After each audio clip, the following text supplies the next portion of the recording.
Okay, good evening. My name is Chad Williams, and I'm with the Community Planning Division of the Maryland National Capital Park and Planning Commission, otherwise known as the Planning Department for Prince George's County. And I'm the project manager for the county's effort to replace our very outdated zoning ordinance and subdivision regulations. I wanted to thank you all for joining us this evening and spending some time with us, and just take a very few moments here. I did want to be sure to thank you for spending the next 4 to 6 hours with us. I know it's going to be a lot of stuff to cover, so thank you very much for coming out. I do want to recognize Ms. Bridget Warren is here with us this evening with Councilmember Mary Lehman's office, so thank you for coming out, Bridget. And if my staff team members and colleagues could raise your hands and just be recognized. They've been doing a great job this week, and we certainly appreciate the assistance that they've given me in particular, making me look good and making us all look good and feel good about what we're doing. I'm not going to take up too much time. I want to turn right over into the material so you can all learn a little bit more about Clarion Associates' recommendations for development quality in Prince George's County. I do want to plug something that we just learned about very recently that's going to be of utmost interest to the success of this project and to you all as well, we sincerely hope. And that is on July 12th, the Prince George's County Council is holding a town hall meeting dedicated to the zoning ordinance rewrite at Eleanor Roosevelt High School at 7 p.m. And we see this as a great opportunity for the project team certainly, but for you as well, because during these town halls, the district council is there, or the county council sitting as the district council for zoning matters, to hear what the community has to say about the subject at hand. So in this case, with the zoning rewrite, since I see many familiar faces here, this is a good opportunity to come out and let the council know what you think about the project. Hopefully you agree that we need to change the zoning in Prince George's County. We certainly believe that is to be the case. Let the council know what you've liked about what you've heard so far, what you're concerned with. It's a great opportunity. Everybody will have 3 minutes to speak, and they would ask that you call the clerk of the council, the clerk of the county council ahead of time to sign up. But again, July 12th will be that town hall, and we hope to see you there. With that, I really have it very easy tonight. I get to turn over to my boss now, Mr. Derek Berlage, and he'll take you through a little bit of a discussion to set the stage. Thank you very much. Good evening. I'm Derek Berlage. I'm the Chief of Countywide Planning. Thank you for coming out tonight. I know some of you have been to our earlier meetings on this topic. I also see some new faces, which is great. I'm sure there's a range of knowledge in the room about zoning, but the bottom line is that the regulation of land use and development is one of the most important things that county government does. And it is one of the things that county government does. It's not a state function, it's not a federal function, it's an issue of a matter of local control.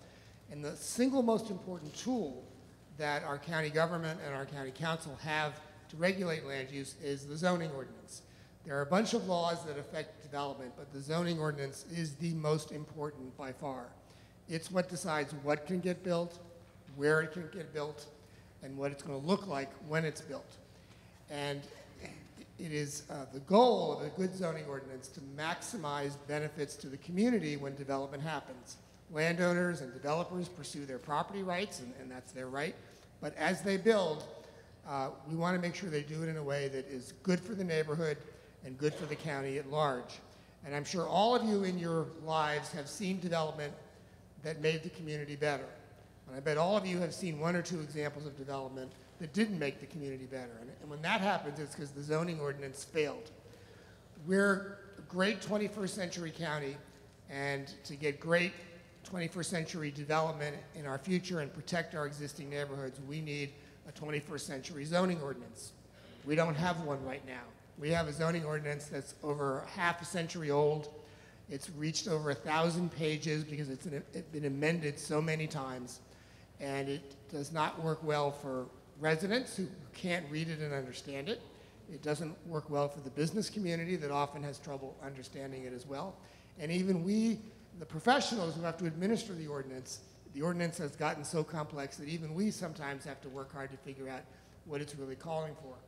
And so we have reached out to some expert consultants as well as our community to develop a great new zoning ordinance for the county that will get us the kind of development we want. And there are three things that are particularly important about a good zoning ordinance. Number one, it should get you the kind of development that you want. Number two, it should make sure that development happens in the places where you want to see it. And third, we want to make sure that development is done at the level of quality that our community deserves.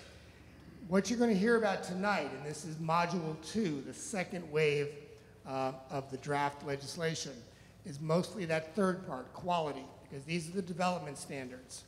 And so we think that we've got a very exciting proposal from our consultants, but we want to know what you think tonight and afterward, because we need to replace our zoning ordinance, but we need to replace it with an ordinance that works for Prince George's County. And that's why your involvement is so critical. So without further ado, let me turn the microphone. Oh, I'm sorry, there was one other thing I was going to do, which is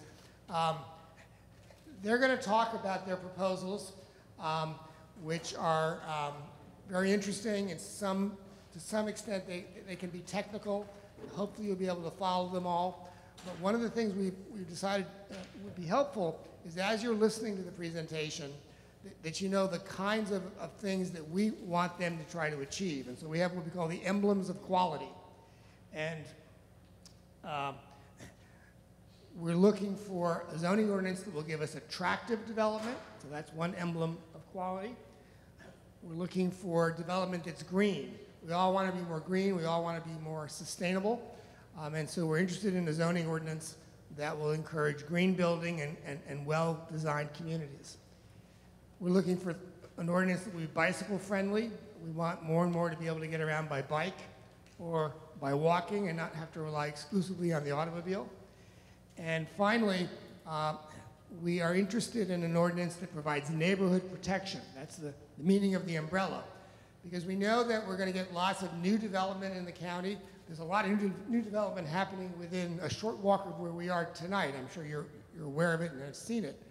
But when new development happens, it often happens next to an existing residential neighborhood, maybe a neighborhood that's been there for decades. And we want to make sure that the new development is compatible with the existing neighborhoods. We need new development, but we don't want to create new development at the expense of the quality of life of the existing neighborhoods that many of you live in. So we're looking for protections for our existing neighborhoods, hence the umbrella. So those are some of the emblems of quality that we've suggested to the consultants. We want to hear your ideas as well. And there'll be plenty of time for that as Don takes questions. I need the clicker. Yeah, thanks. Can we get the other PowerPoint put up, please? Whoever's running that. I'm Don Elliott. I'm with Clarion Associates. We're the lead consultant on the team of consultants that Prince George's County has hired. We've been on the job for about a year and a half now, but the staff was working a lot longer than that before we got to that point. As Derek said, we've divided this work, and I'm going to go through a PowerPoint. It's fairly short. I want to hit the major points about quality. Good, there's the PowerPoint. If you look at the lower right corner of this slide, you'll see that there are numerous other firms involved in this. Clarion is the lead consultant, and I know we have some new faces in the audience, so I'll just give you a recap. This is what our firm does. We work with communities across the country when they decide they have a new plan, but the laws don't match up with the plan, or the laws are just too confusing to operate. And both of those things are true in Prince George's County. That's how I make my living, is by trying to come up with new development codes that do a better job of guiding the future than the past. So let's go through the high points.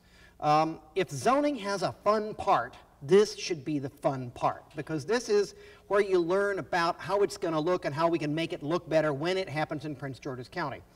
This slide shows the tasks that we have set up for this work. Number one, we did a lot of outreach and a lot of asking what people wanted. Number two, we said, here's our recommendations, not only of what's working badly in the county, but what we have seen other jurisdictions do better or more efficiently, or ways in which your current laws don't line up with Plan 2035. Plan Prince George's 2035 is a new comprehensive plan, big accomplishment, about a year and a half ago, and we're trying to get this to align with it.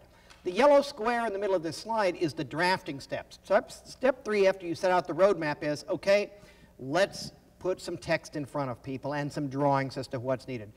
We have learned over the years, zoning ordinances do not lend themselves to conceptual discussion. The devil is in the details. If we could sit here all night and we would trade around words like flexibility and predictability and sustainability, and no one would know anything about what we're talking about. You got to take the ideas and put them in drafted form, and so that's what we've done.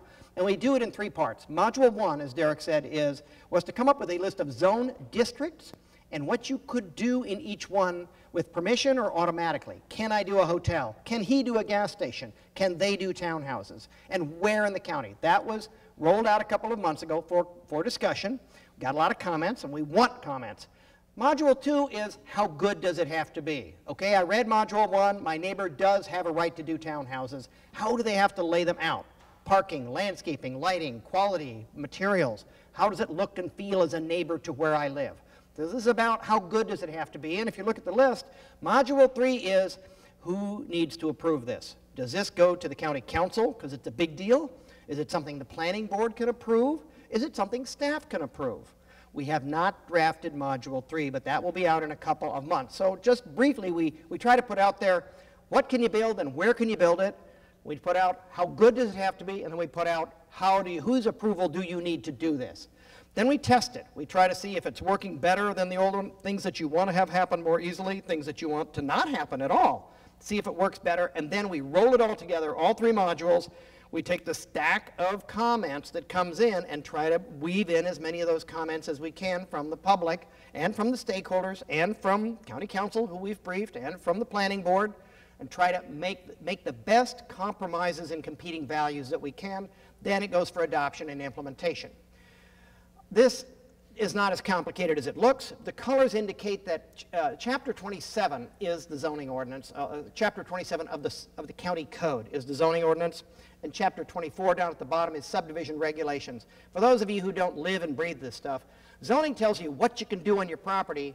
Subdivision tells you how do I create new lots or rearrange the lots that are going to be buildable in the county, and they're 2 different things. But this project revisits both of those. The green text is what I just said is Module 1. What can I build? What are the zone districts? What can you do in each one? The blue text we'll talk about tonight, the development standards, the definitions, and then we're going to talk a little bit at the end about what's called public facility adequacy standards. It's actually not in zoning. It's in the subdivision regulations, but we'll talk about that later and the related definitions to that. The black text is what you'll see in 2 months as part of Module 3. They're the kind of operating rules of the system, not the substance of what you can build, where you can build it, how good it is, but the cranking, how do we run this system? That's coming.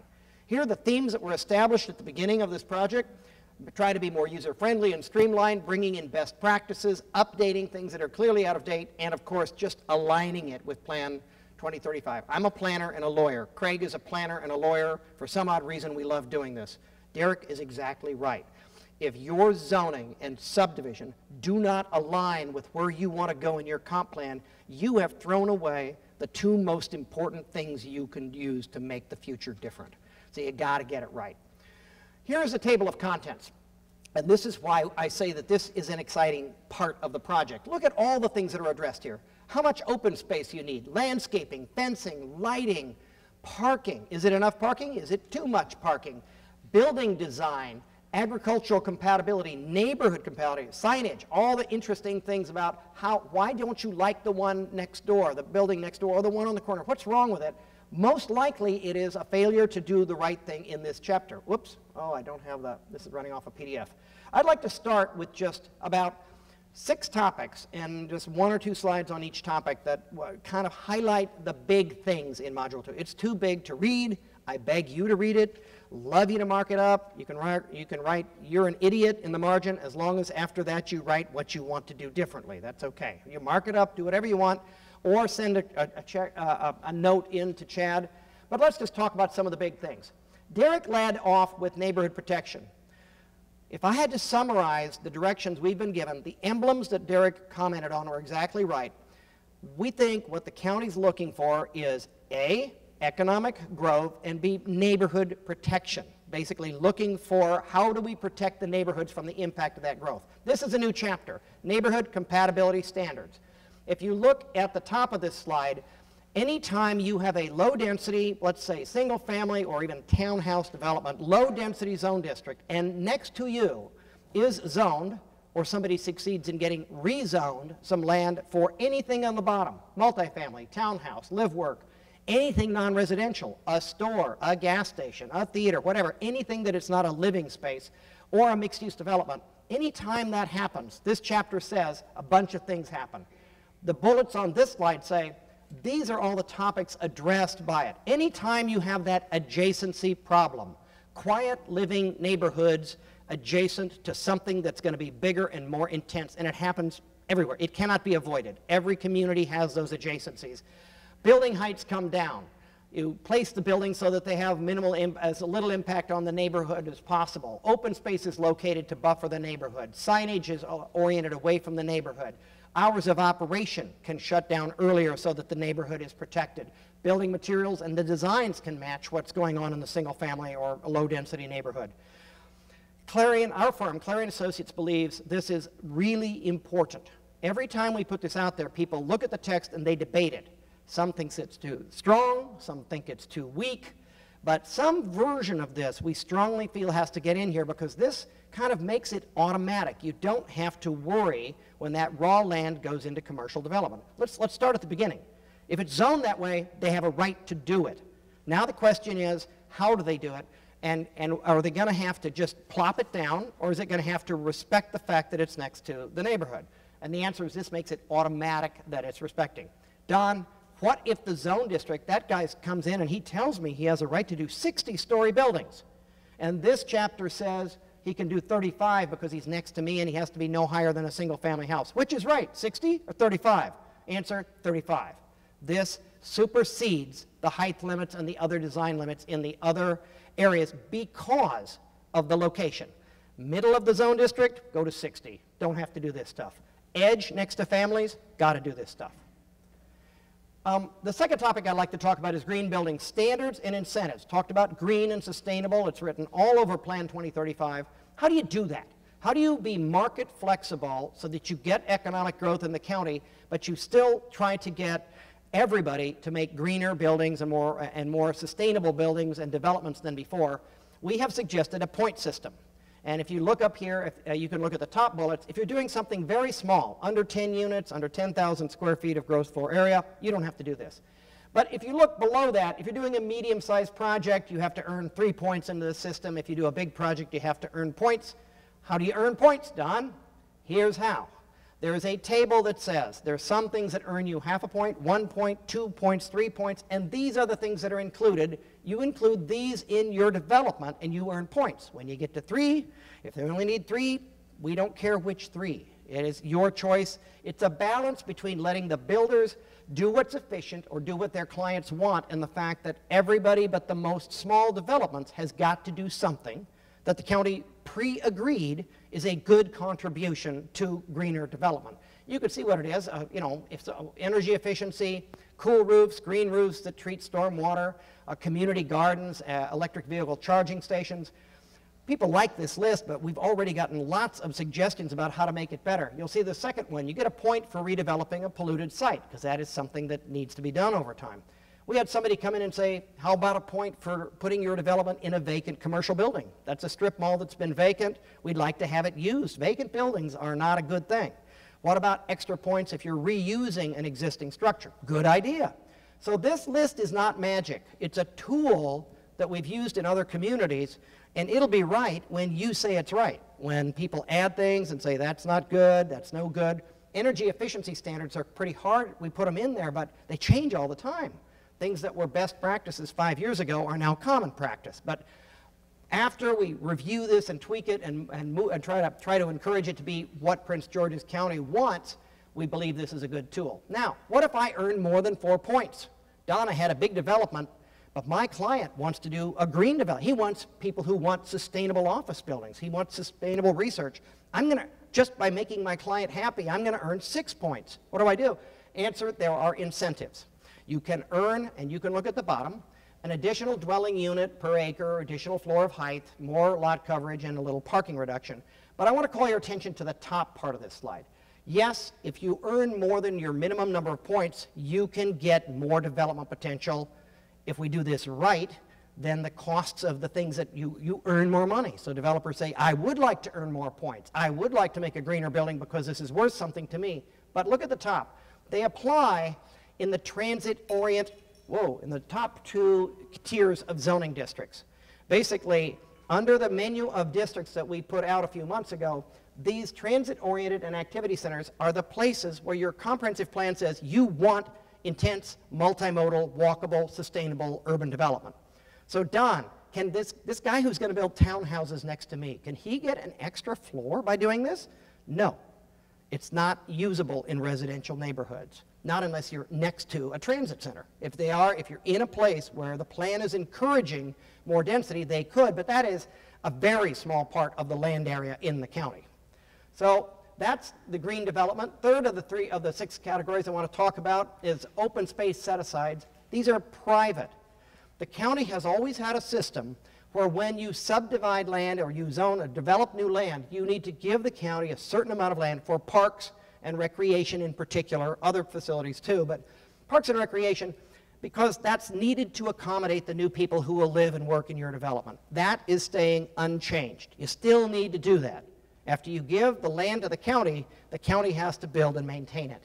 This is different. This is talking about how you design open spaces inside the development, open spaces that will remain private and will be maintained privately by the developer or the property owners association or the homeowners association later on. So it's just an attempt to weave in good, for example, squares, forecourts, plazas, gathering places where people for gathering in the urban areas, using landscaping to treat stormwater, putting more access to the public trail system into the development, protecting natural features. So this is different. I just want to point out it's new in that it is supplementing the public land dedication system with some design standards that say when you lay out this kind of development, you need to incorporate these kinds of internal private open spaces. Fourth topic, roadways, access, and mobility.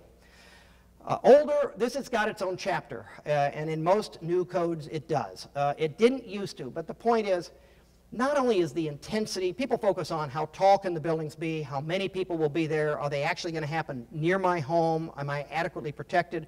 The way you get through places from A to B is also important, and so this chapter talks about bike access, making sure there are ways to get from point A to B on bikes, point A to B on walking, and requiring a minimum level of connectivity because that also makes the car trips shorter. Now, most people don't want pass-through traffic in their neighborhood, so everybody wants strong residential neighborhoods, but we have learned since World War II that if you say there can be no pass-through traffic in a residential neighborhood, all residential neighborhoods, where do those cars go? They have to go onto the arterials and the collector roads, and that is why you have the congestion you have. If there's only one way to get from A to B, everybody has to drive that way. Once you set up your neighborhoods that way, it's very hard to get out of it. And that is one of the ways people say, oh, I'll just widen the road, widen the road, widen the road. And in most of the rural areas of the county and suburban areas, that gets difficult to do over time. So this is saying you need to build in more connectivity. The drawing at the top right talks about a requirement that parking areas be cross-accessed, that you don't have just a bunch of independent pads where you have to go out to the road and drive back in the next driveway to get to the next door, but requiring new development to have cross-access. The bottom drawing here is a residential example. This would not apply to any existing neighborhood, but if someone is developing a new neighborhood in Prince George's County above a certain size, that's a connectivity index, and it's hard to read from here, but basically every street segment in that map has a yellow dot, and every intersection has a blue star. And a connectivity index says we take the number of street segments and we drive them, we divide the number of yellow dots by the number of blue stars, and that gives you a ratio that tells you how many intersections are there, points of connection inside this subdivision and points of connection to the external roadway system. And you got to hit some targets. You got to hit some numbers that are in the code. Obviously, in a transit center or a dense multi-mixed use area, it's a higher number. In suburban residential areas, it's a lower number. But the point is, if you fail the test, you come in and say, here's my great subdivision, they run the numbers and they say, you don't have enough connectivity through here, they're going to say, go back and find either internally or externally some more points that will shorten the bike and the car and the pedestrian trips through here. Does that mean I have to add more through trips through my neighborhood? No, you can add blue dot or blue stars by just creating more internal roads that create smaller blocks that are easier to walk through. So that's the connectivity section. Next to last thing I want to cover is design standards. Most new zoning codes say there are minimum levels of visual interest that you need to build into new development, whether it's a town, not single family development, by the way. This does not apply to single homes on single lots. That is, you either buy into a neighborhood that has covenant controls on architecture or you don't. That's your choice. But for townhouses, you can see 3-family, multifamily, there's a list of things that are addressed in the code that basically say, don't do blank walls. Do windows and doors on the facades near the streets. There's a requirement that if you're doing masonry on the front of the building, that it wrap the corners of the building at least so it doesn't look tacked on. Roofs, you can see the listing there. It'd be very interesting to read them. Where do you get this magic list, Don? There's no magic to the list. This list is different in every community, but in general, these are the topics that get talked about. Parking is a big deal. How do you design your parking and your parking garages so that they're attractive to what's around them when you have something of that density? I got asked a couple nights ago, Don, who made you the grand poobah? It was a polite question, but what they meant was, who made you the grand poobah of design? And the answer is, I'm not the grand poobah of design. This is intent. You can't regulate great architecture. Great architects make great architecture, but you can prevent boring architecture that history has proved create places that don't stand the test of time. People don't want to be there. They don't invest in them. And part of the point of minimum design standards is it encourages, yes, they could have done it cheaper, but for every developer who comes in and says, I would rather you didn't have this standard, it makes me put some more money into my building, there are other builders who say, I would commit to doing that if I knew you were going to hold the line and the other developers were going to do that. If that was the rule, I'd be more willing to invest because I know the next guy is not going to get a sweetheart deal and do a bad building. And that's why most new zoning codes say, we're not trying to do style, we're not trying to do color, it doesn't have to be Williamsburg. The point is that it needs to be above the minimum level, and it needs to relate to what your other counties are getting. Fairfax County, Montgomery County, what are they getting? And to set the standard so you're getting at least that level, and I got to say, in some cases, you're not today. That's the list for that. I just want to point out there's a separate list for non-residential mixed-use buildings, and in some cases, these and other standards vary depending on whether you're in an older part of the county. We use the jargon inside the Beltway or outside the Beltway. That's not a perfect line. But in some places, most new codes say, especially in a place as big as Prince George's County, look, this is not one place. It's a variety of places. If you're trying to fit in and raise the bar in older neighborhoods, you use different standards than you would in a new, more spread out, more auto-oriented, bigger lots, more modern architecture neighborhood. So there are distinctions by place, and then there's a separate list for big box to try to make sure that you don't get big, uninteresting box stores. Last topic I'm going to cover, a couple of slides, parking. We have reviewed the minimum parking standards in the county against what other counties do, and of course, you're not one place, so your transit centers, we compare against what other transit-related development does. Your rural areas, we compare against rural. Suburban houses, we compare against suburban houses to try to make sure you're not over or under requiring parking. Now, parking is an interesting thing. It's a fascinating thing. Two planners, two geeks like us, because I've never been in a place where people don't think they need more parking because when you drive to the store, it's sometimes inconvenient to get a place to park. And yet, almost every study that is ever done when you get somebody to count parking says, you've got plenty of parking. Sometimes it's in the wrong place, sometimes it's designed so it's not convenient, but most of it is vacant most of the time. And so the question is, how do you get that sweet spot? We do it through comparing with what other communities have found. But I want to be clear. We're trying to hit the number that will encourage economic growth by saying this number is the minimum that will prevent people from parking in the neighborhoods, and it will prevent traffic congestion. The banks may require more. The tenants may want more. That's fine. But these are standards. And the real point of this slide is on the bottom. We've calibrated it so that RTO and LTO are regional and local transit-oriented development.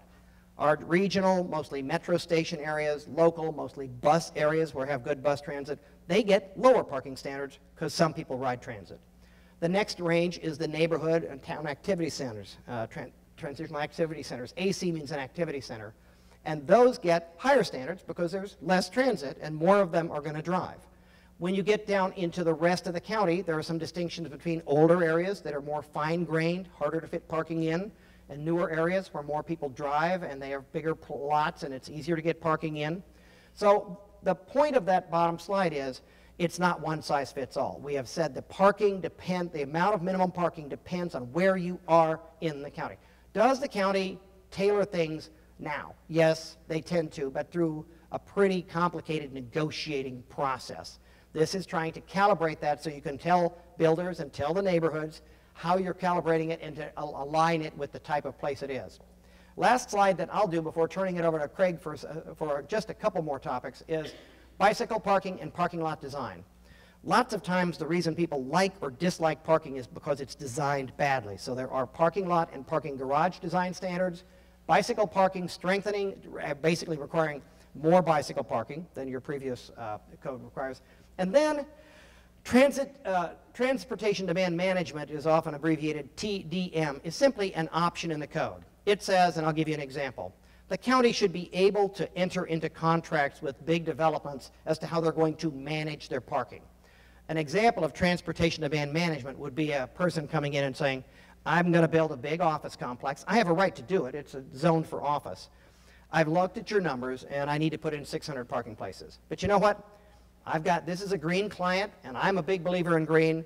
I'm going to manage this so that everybody has to give out bus passes. Believe it or not, that's actually a common thing to manage an exact office complex to say, all my tenants have got to provide bus passes for their people. Or I'm going to run a circulator bus, or I'm going to run an employee shuttle. And if I do that, I think I only need 540 parking spaces. And to allow the county the flexibility to say, yeah, if you did those things and you enter into a contract to manage it that way, we would let you have 540 parking spaces. They don't have to if they don't believe the study. I've drafted a lot of these things. If you don't believe the study, then you don't give the deal. If you do believe the study, you do give the deal. But that's where we are on parking, and then just a couple of small things, and we'll turn it open for discussion. So. Hi, there are four more topics that I want to cover very quickly. They're short. One is exterior lighting. There are no exterior lighting regulations or standards in your current regulations. We've added some. Their purpose to protect the dark sky at night, and there are three key standards that we've added.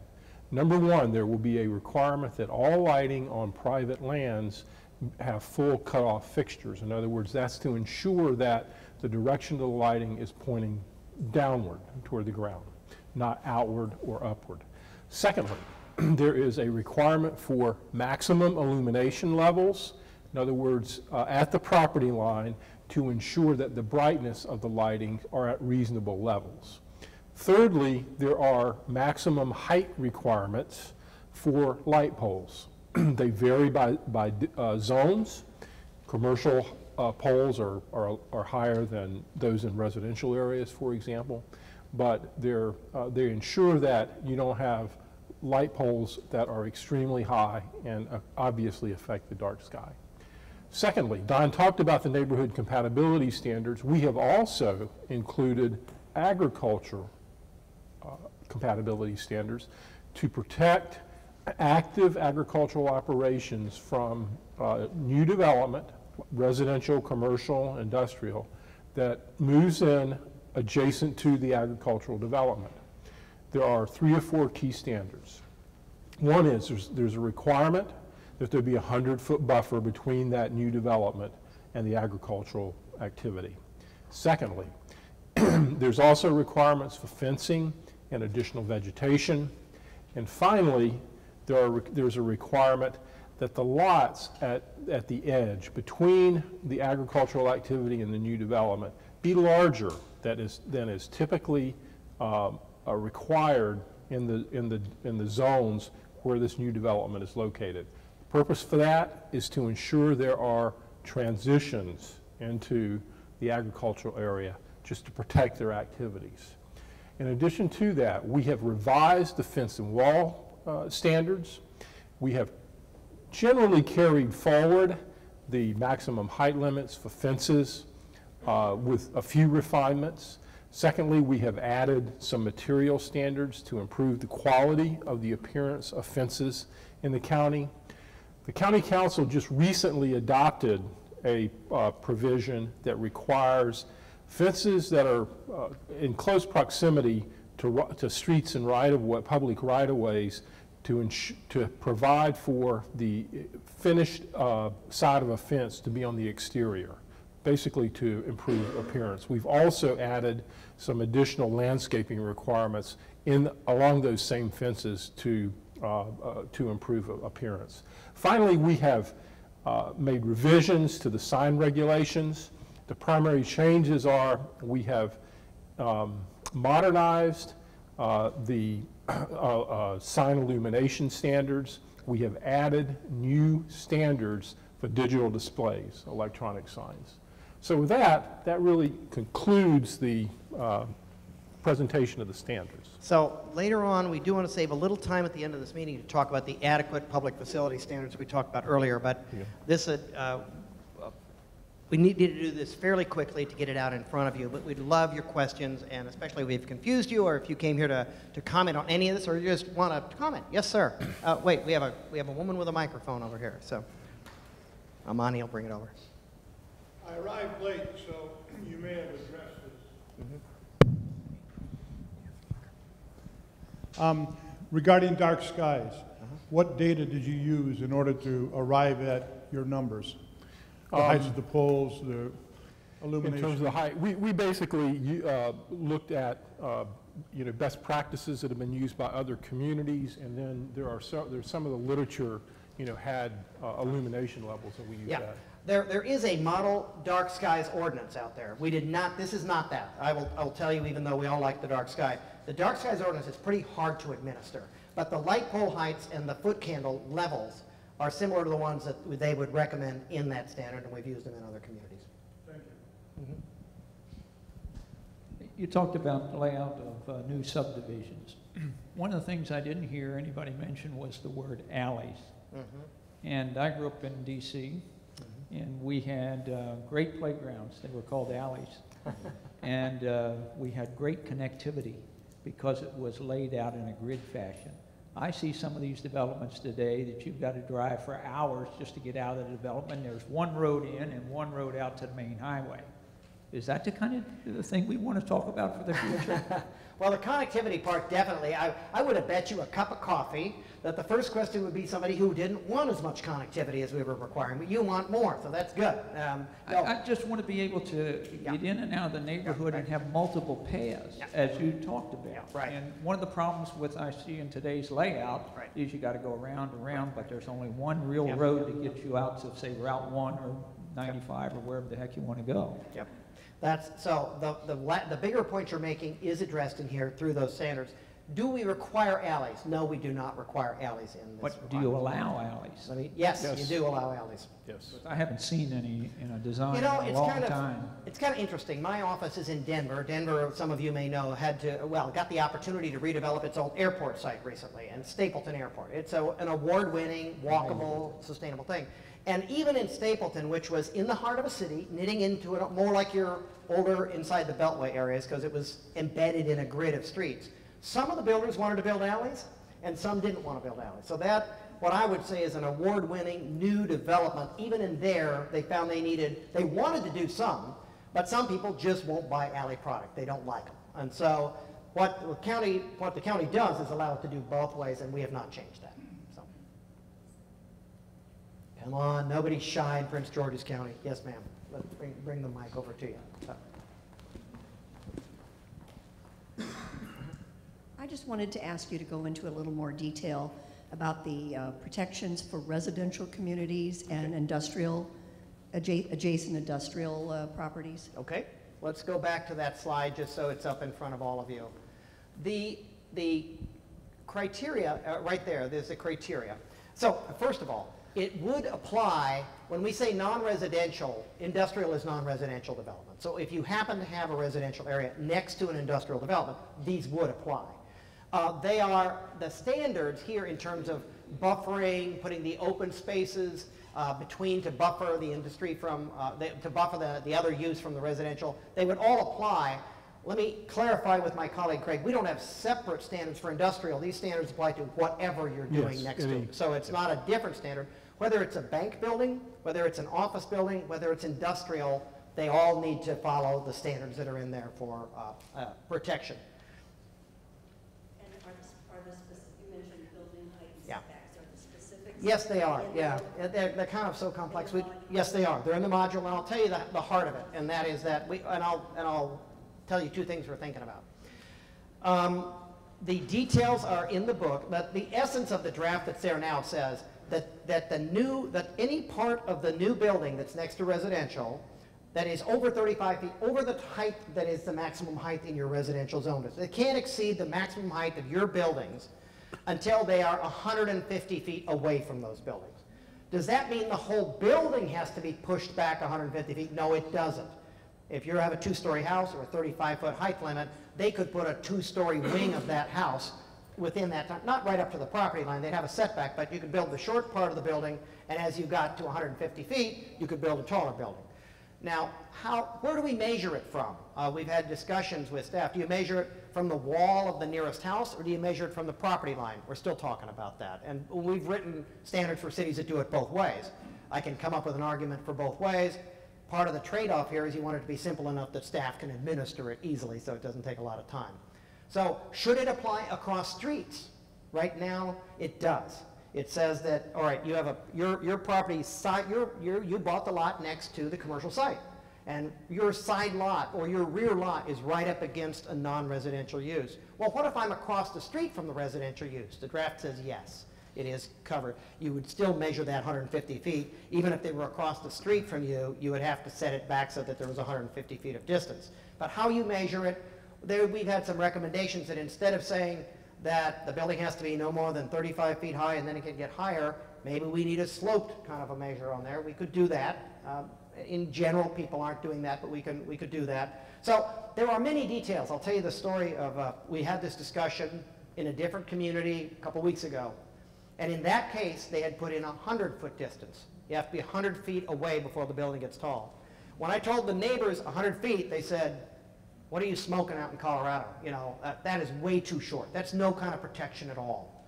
And when I told the business community 100 feet, they said, what are you been smoking out there in Colorado? That is way too aggressive. That's not going to work for us at all. The point is, we will have to work on where do you measure it? How does it operate? What's the distance, etc. We feel very strongly that if you don't do this, you've given up one of the most powerful things that tries to reconcile big values. Every growing community, and you're lucky to be growing, trust me, I work in places that are shrinking. If you think you've got problems of growth, try the problems of shrinkage. They're worse, they're much worse. And so you've got growth going on, it's gonna come, all you can decide is how and where it goes, and you have great neighborhoods, and you want them to thrive. And as soon as somebody figures out how growth can happen next to stable neighborhoods, I'm out of a job. I mean, basically that is the hard part of good growth management in most communities. We think that when you try to solve that, there's no magic bullet, but this tool is in the right direction, and you just keep working it until you get the formula right. You get the features right, the formula right.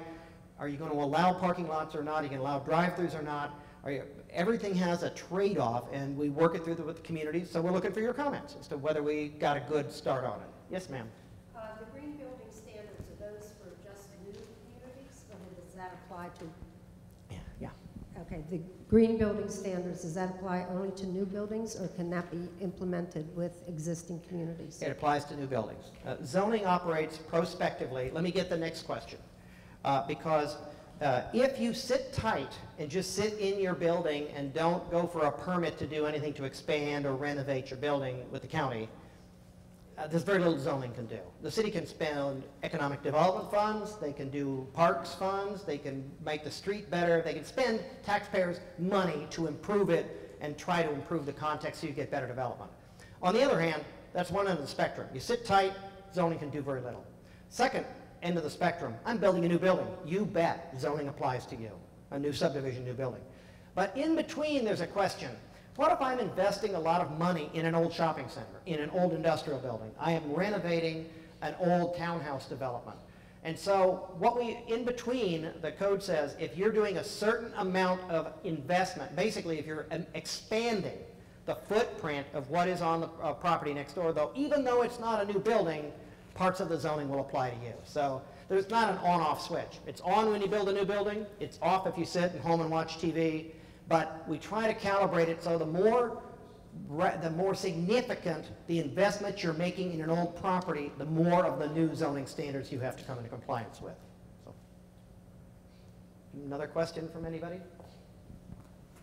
Hey, yeah. This kind of what you're talking about. If you've got an industrial use and you're expanding, and let's say you're on 2 or 3 lots and you buy 15 of the ones around you. And now you want to expand your industrial use. It's all the same zone, I-2 zone, let's say, or I-3 zone. And you want to expand this use so that you've expanded this industrial use and you're using it all wisely. But now you have 10, 12 lots involved in the same industrial use. Yeah. And you don't want, the problem is you go in to get a UNO, and what you're doing is you've got one use on 15 lots. Okay. And each lot gets treated for the UNO as, well, there's parking for this small lot, there's parking for this big lot, there's parking for this. And all of a sudden, you have to provide parking on each individual lot for that regulated use. Okay. You can't address this as a campus plan because as an industrial use, and we face this, we want to have peripheral buffering between adjacent uses. We want to have centralized parking. Right. We want to address all of the lots as one kind of a campus plan. Right. Well, the short answer is it's really a kind of a module 3 question. How does the county run the system? But let me give you an answer. And then I'll let Derek or Chad chime in, or anybody else who wants to. I actually sit on the planning board in Denver. When Denver gets that situation, they basically have an administrative structure where you tell them that you want to treat those 15 lots like one lot. Right. And the zoning henceforth applies so that you don't have to waive the side buffer yards for lots 2, 3, 4, 5, 6, 7, 8, 9, 10, 12, because you're treating them as one lot. But you do have to do the buffering around it. So usually there is an administrative process. You can't subdivide a big parcel into little ones without going through a hearing. But if you want to keep the lots, but you want to treat them as one for zoning purposes, there should be an administrative way to do that. And if you ever dispose of those lots, you should be able to provide for the individual parking for those lots as if they were. Well, it's up to you, as we're kind of getting into the technicalities, but if you, let's say you did a subdivision, and there are lots of subdivisions in Prince George's County that have not moved forward. So let's say you platted 15 lots. 2 of them got built, you had your factory, now you're buying the rest of them, you're going to expand whatever, commercial use, whatever you're doing. Right. That is fine. It's up to you. You could go in and say, I want to replat the property as one lot, and in which case you'd never get the 15 back again, or you would have a hard time. You'd have to go back for another hearing. That's why most places say, we want investment of this type. We'll let you treat it as one lot, and when you're done treating it as one lot, because that building has run its useful life, and now it's and the next guy comes in and says, you know what, I got 15 small users. You have not gotten rid of your subdivision. You can get rid of it. For a period of time, you treated it as one lot. You decided not to get rid of the lot lines, and when you're in a different economic cycle and you're doing something else, those lots haven't disappeared because you didn't waive them. Now, I'm speaking this, my client may be breaking out in a cold sweat, because I'm not sure you can do that in Maryland.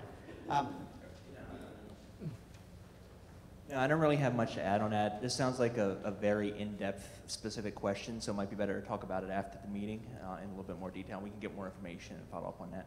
Yeah, it's like we call it a campus plan. It's like a university or something. It takes over many different properties, but tries to treat them as one as far as the... Well, and campuses do that with signage, too. It's hard to treat every lot. If you think about it, no college campus or business campus really treats the signage as if you get this much on this lot. It's a unified thing, and as long as you treat the edges nicely so that the neighbors don't get any more impact, most cities come up with a way so that you can actually treat it as a whole and do what you need to do as a campus. So, yes, sir. Amani.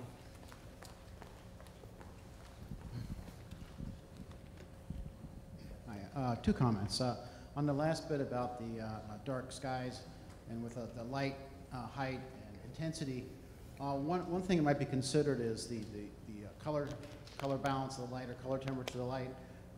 With the LED lighting becoming more preponderant, less of an issue, but in the past with the horrendous sodium vapor lights, which are very ugly and the worst possible color spectrum for dark skies, it might be worth considering having some regulations on the color temperature of the lighting as well as the intensity. Okay, yeah, we do not do, I think it's you limited. got rid of sodium vapor lighting. I think they have done it, but I'll take a Yeah, look they're pretty at it. much gone away Yep, now. yeah, that's right. Okay. But they were cheap at one time and rather prevalent. The second issue is green and sustainable, very buzzwordy, and if you want to use that term, and it's poorly defined. I had a few different areas, so, the green roofs and whatnot. Yep, right. I was recently, along the same lines, I was recently reading the Montgomery County regulations. They went through the same process about 2 years ago, and they actually had a section on coal delivery, and that's probably a holdover from the 19th century, because I can't imagine anyone using coal anymore for heating their house. I live in an older neighborhood, and where we have gas heat, but other neighbors have oil heat. I'm not a builder. My interest is more in Module 1, but I'm interested in what you guys are saying today. For newer construction, large buildings probably mostly electric with heat pumps and large capacity. But for smaller buildings, is that one thing is concerned with our cheap gas these days, and especially up not so much in Maryland, further on the East Coast, where the preponderance of oil heat, and where there's no reason to use it anymore. Is there any reason to require in neighborhoods to allow gas heating? To require? Certainly no new construction, I don't think so. Oil heating, but. Well, the short answer is no. We've done two things on energy sources for heating and cooling. One is that in Module 1, which talks about what you can do in each district, things like solar heat, things like geothermal heat, things like wind energy, solar energy, geothermal energy, are treated as accessory uses. You can do them if you have a right to do a house, you can do them. If you have a right to do an office, you can do them. Most older codes don't mention them because nobody did them back when they wrote the old code. So we've tried to be very clear they are allowed. Between gas and oil and other what I'd call traditional types of heat, we have not done that. Usually that is a building code. It's a combination of what the International Building Code allows you to build and the county's arrangements with utilities as to what kind of utilities are provided. So it isn't something that's normally, the choice of fossil fuel heat or not is usually not a part of zoning. I see, thank you. But let me make somebody happy here tonight. Sodium vapor, low pressure sodium, mercury vapor lights are prohibited, and you have to use color corrected types of lights if you do LEDs. So we have tried to, gosh, I got one right. We got part of what you'd like. Sir. As a builder developer, we install more public streets than we do private streets because the market's bigger in public and single-family detached. We've been working on the dark sky issue for years. The problem we run into is in the public streets, the street lights are installed by either BG&E or Pepco, and neither one of them offer a cutoff. Yeah, right. We've been working with them. We've been trying to get them to add another fixture. And then the other part of that problem is that public streets are maintained by the Public Works, who also doesn't like a different fixture. So we have a problem. I mean, if you look at our communities and go into our single-family detached streets, you'll see the standard colonial, and their direct berries are not very straight, and they're not cutoffs. And then you go into our townhouse sections, and they're metal poles, very straight, and a cutoff fixture. So Maybe you ju- could help with the utility company, it would help us Oh, with we the dark would- skies. We would love to.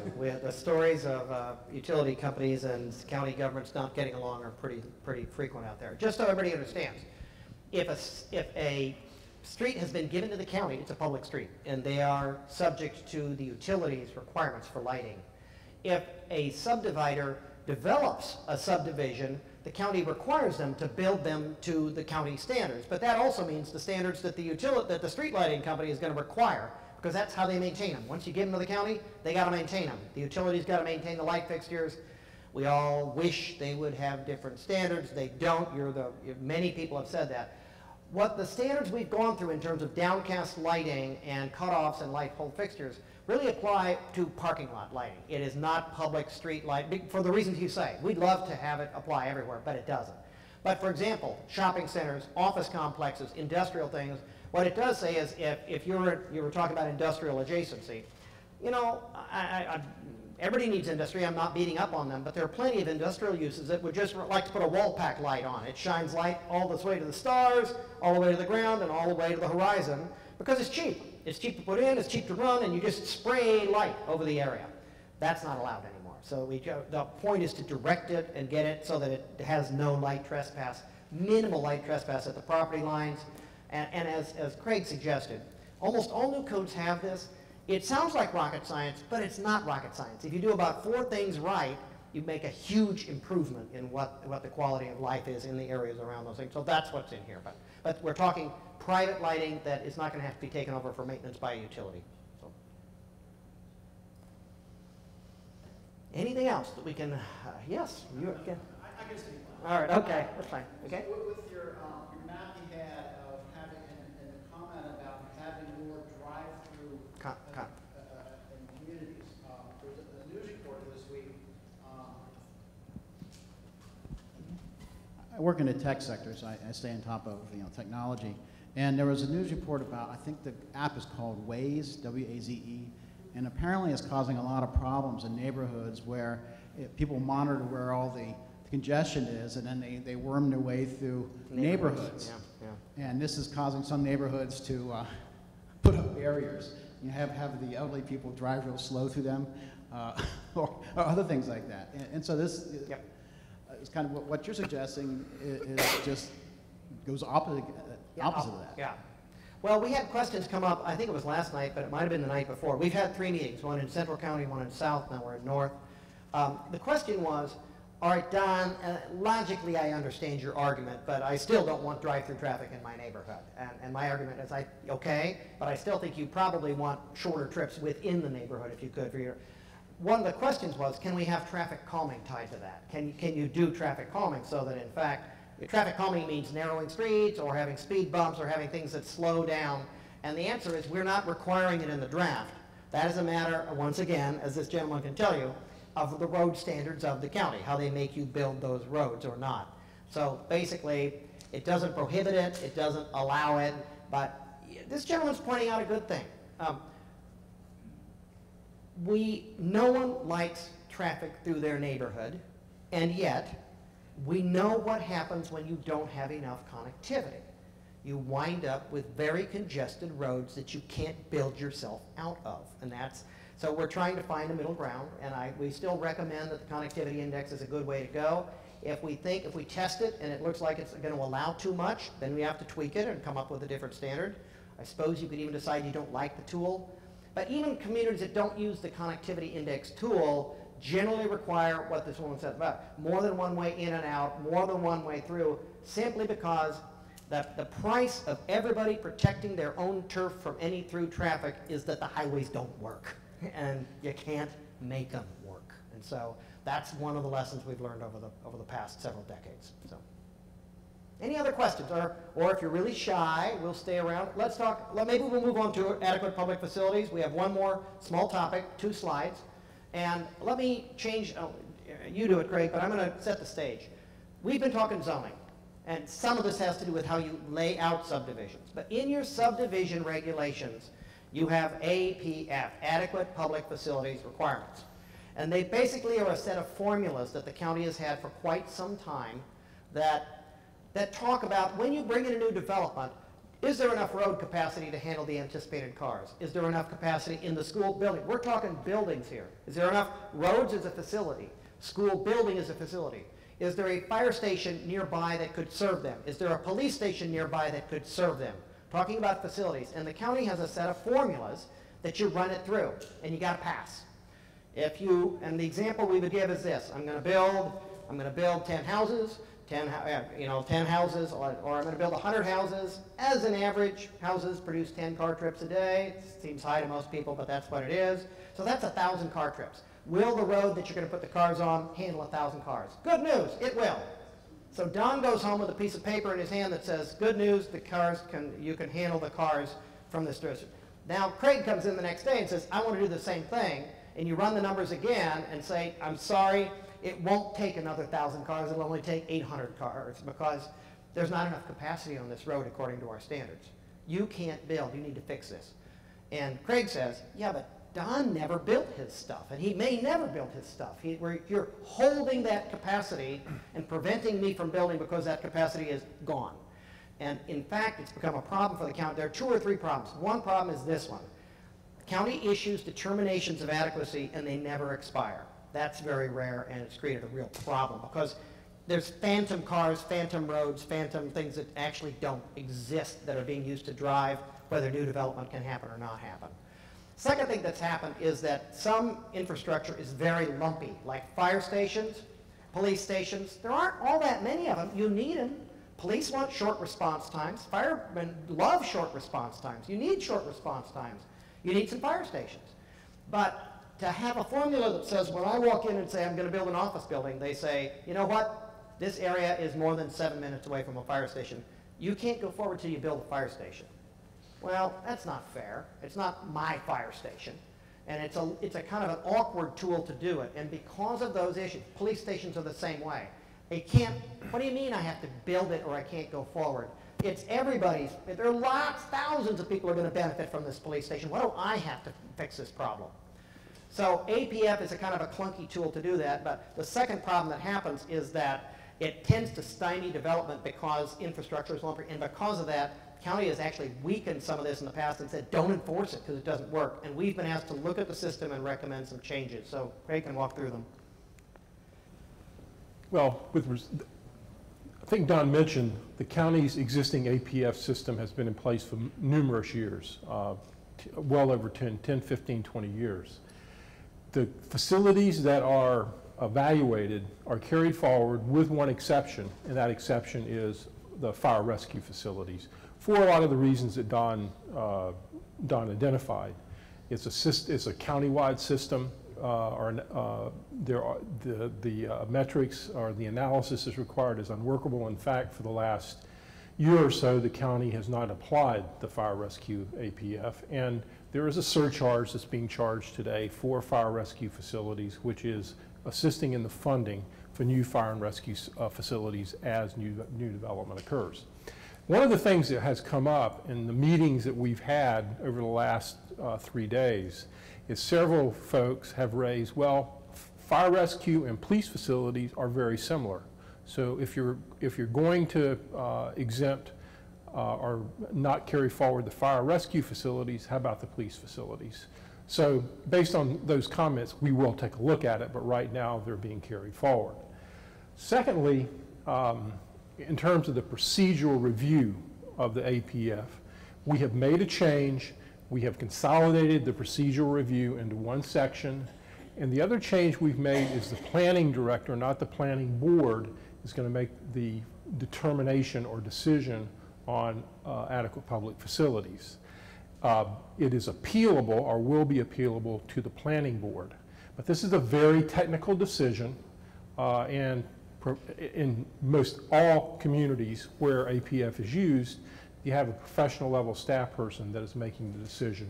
It's typically appealable then to a review board, and that's the way it's been restructured. Thirdly, Don talked about the ghost trips. In other words, these situations where you've got old development approvals, 10 years old, 15 years old, and they've been allocated capacity on roads and for parks, but they've never developed. So the new guy comes in, he wants to build in that area, and there's not enough capacity left, then he basically is faced with the situation of, well, A, you can't develop, or B, you're going to have to do mitigation. You're going to do mitigation on a road facility that's actually today operating fine. So, to address that problem, one of the other changes in the revised regulations is we have included a provision that requires development that is over 10 years old to come in and and they're going to be required to do a fresh, adequate public facilities determination. They're not going to be, they lose their public facility allocation. So that will, in fact, address that problem. Finally, there are a couple of other changes we think it's important to identify. First of all, in the highest intensity transit districts, the regional transit districts and the local transit districts, we have exempted the APF analysis. This is done primarily because experience and lessons from other places have taught that it is counterproductive. These are the places that you want to make walkable, you want to allow very high intensity development, you want the streets to be relatively narrow, the pedestrian experience is very important, you want to support multimodal types of mobility, walking, biking, and transit. And what has happened in other places that have used APF is they have learned that if you're doing that, your road capacity is not that is limited, and as higher intensity development occurs, a lot of the new development can't comply with the APF determinations. So we're exempting the highest intensity areas where there's going to be transit. Finally, the other change we're making is that we are modifying the level of service standards for the park facilities consistent with the new plan, Formula 2040, with one exception. And that exception is in the transit-oriented activity center zones, these intense areas where there's going to be high-density development. And the recommended standard there is 2.5 acres per thousand residents, is 10 acres per thousand residents. And we are suggesting that be reduced to 2.5 based upon the National Park Association recommendations for park lands in these higher intensity areas, as well as just best practices that are used across the country. These are going to be high intensity areas. So now that we've confused everybody with APF, now we'd love your comments on this. I just want to make sure everybody understands this. It's not a proposal to cut funding for fire. It's not a proposal to cut funding for police. Those things have their funding streams there, in fact, building the stations where they need to have stations. It's a proposal in the case of fire that you not try to extract that on a developer basis based on a formula. And these two are, this traffic exemption and the reduction in parks are simply based on the fact that if Plan 35 means what it says, and you want the intensity around the metro stations, we try to protect the edges, but if you want that intensity, you can't get the same level of parks that you get in suburban areas. It can't work. It won't work.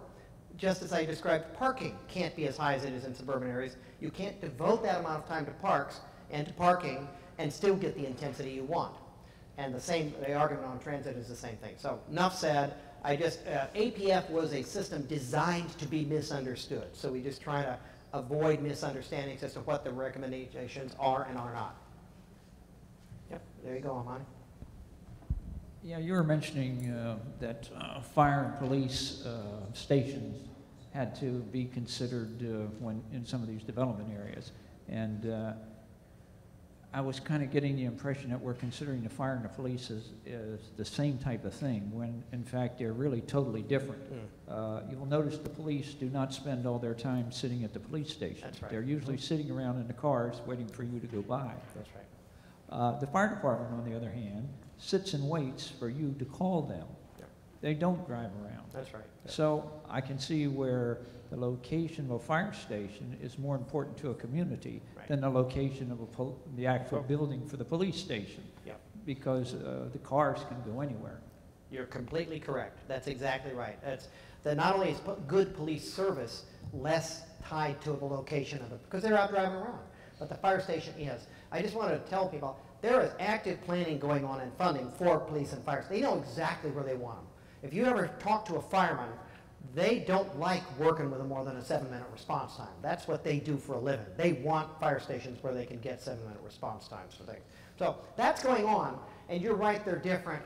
I guess even though your kind of comment is the physical location of a fire station is more important than the physical location of police. It is. But what we said earlier still stands. Trying to get a developer to say you can't build because there's the fire station, so you need to build the fire or give the facility, you need to fix it, is just an awkward way to get that fire station where you want it.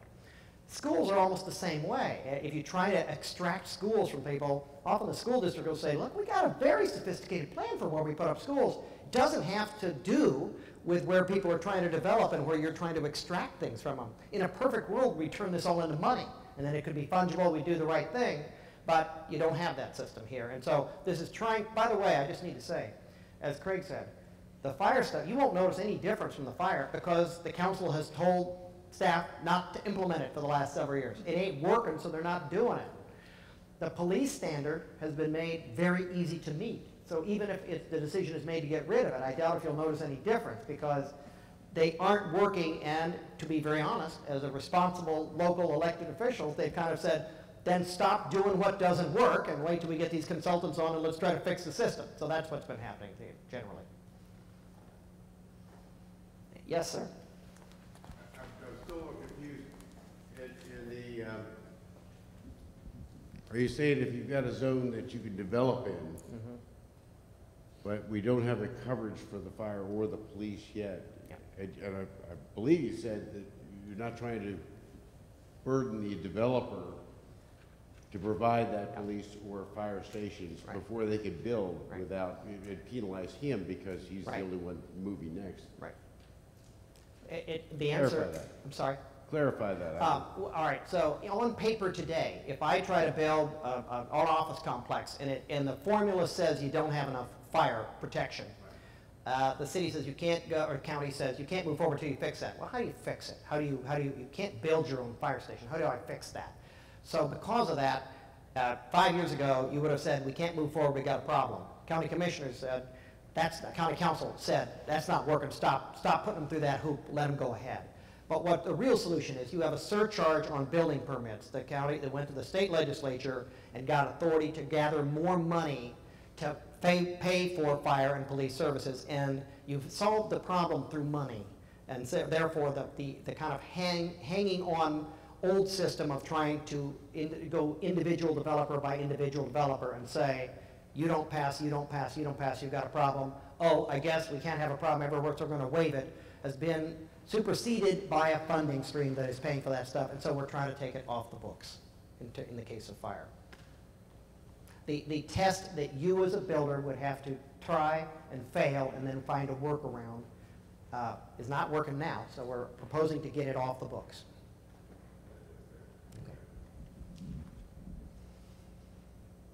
I'll tell you what, since there are no hands, we'll be happy to stay here and answer more questions if you'd like. Test cases, oh, I always forget this. One more slide, we won't take you too long. What's going to happen next? In a couple of months, you're going to see Module 3.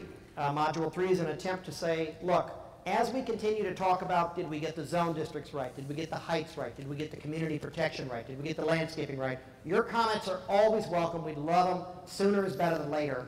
We will be trying to, so we're going to deliver Module 3. What's the system that we recommend to make it more efficient and predictable? Today's byword was quality. The next time it's going to be predictability. How do we make predictable results out of this system? Because frankly, it's better for the citizens and it's better for the builders.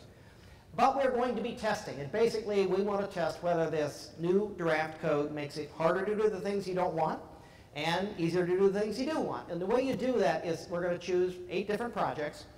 They're a combination of things that were built, and frankly, we've already had some nominees. People wish they hadn't been done that way. They don't like them. They think that is a sign of failure in Prince George's County. It should have turned out better. It should never have been there, whatever. It shouldn't be that way. Test some things that turned out badly and see if the code makes it harder to wind up with that result.